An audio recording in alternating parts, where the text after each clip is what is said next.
Tama ba ang ginagawa ni Pangulong Marcos Jr. o ang Palasyo ng Malacanang, okay, sa kanilang pananahimik at tila hindi nakikialam dito sa isyu ng impeachment laban sa pangalawang Pangulo ng ating bansa, na ngayon po ay talagang painit ng painit na pinag-uusapan dahil nga po sa kumbaga sa basketball ay papunta na po sa last 2 minutes o final. Okay? Ayan ho yung ating inabangan. Kaya tinatanong. Kasi laging sinasabi ng mga nagsasalita sa Malacanang, hindi makikialam ang Pangulo. Pero sa isang banda, ganito po yan. Ang impeachment process exclusive sa Kongreso at Senado. Merong separation of power between Executive Department, Legislator at Judicial Body. Lagi natin sinasabi yan. So, ang Malacanang sa mga naunang sinabi, kanilang nirespeto at pinapaubaya sa Kongreso at Senado ang trabahong ito. Okay, impeachment. Kaya lang ganito po yan. Hindi ho pang karaniwang impeachment itong pinag-uusapan. Kasi ito ay Vice President. Hindi ho ito Chief Justice, hindi ito Associate Justice, hindi ito mga Chairman at Commissioner ng mga Constitutional Body. Ito po ay pangalawa sa pinakamataas na posisyon sa pamahalaan, ang subject for impeachment. Si Sara Duterte. Yun yung malaking pagkakaiba. So, ang paninindigan ng Malacanang until now hindi makialam. Okay? Pero alam ba ninyo, ito ay aking interpretation at opinion.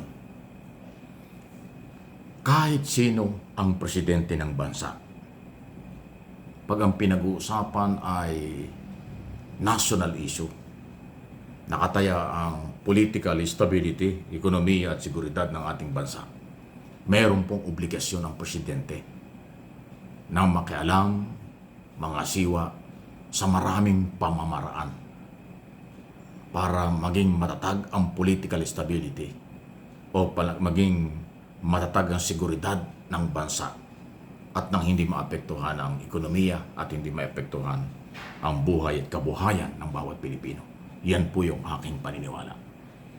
Hindi ko po inuutusan ng Pangulo na gumalaw kung anong dapat niyang gawin. Hindi ko rin sinasabing huwag siyang gumalaw. Ang ini-establish ko rito, kahit sinong Pangulo, ulitin ko, pag nakataya na ang seguridad at kalagayan ng bansa at ng mga mamamayan, meron siyang dapat gawin. Hindi ko nasasabihin kung ano, presidente siya, alam niya yan. Di ba? Hindi naman po ako konektado sa gobyerno. Hindi naman po ako spokesman ng kahit sino. Ako ay spokesman ng mamamayang Pilipino. Dahil ako po ay nagtatalakay ng maraming issue para for information and education. Pinagbibintangan ako ng mga Duterte na ako ay kakampi ng gobyerno.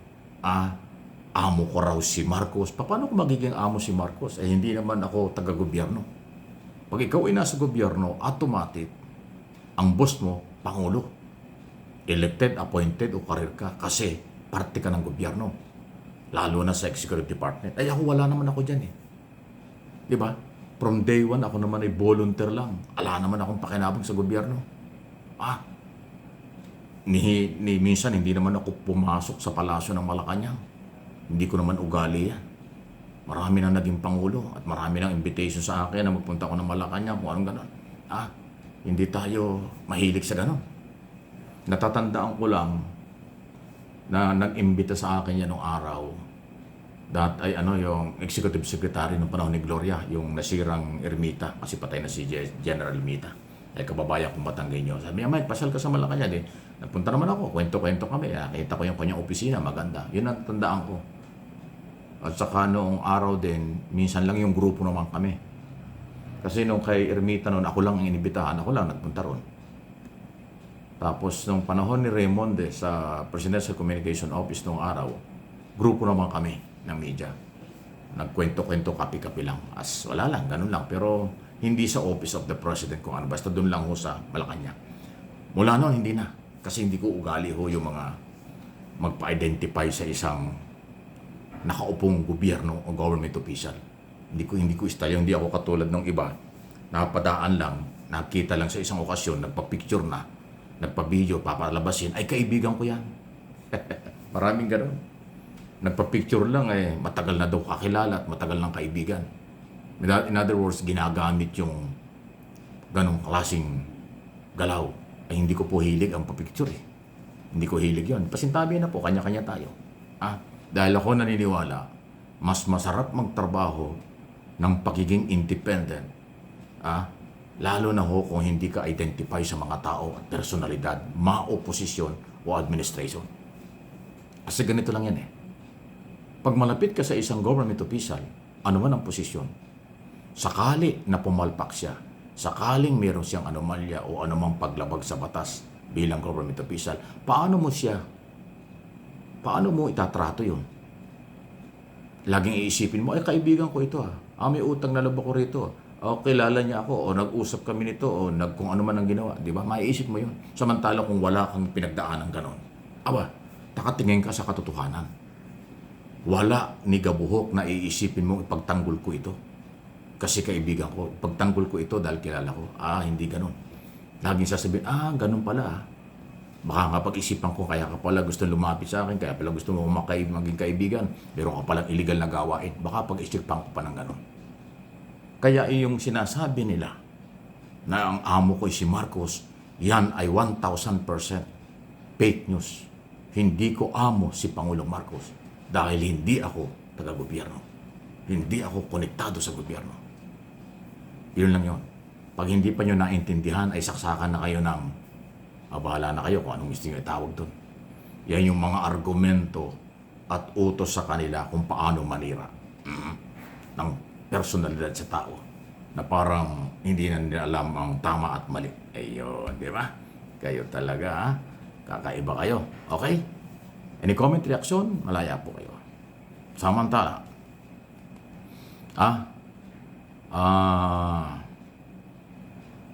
nasa nga ba si Bato?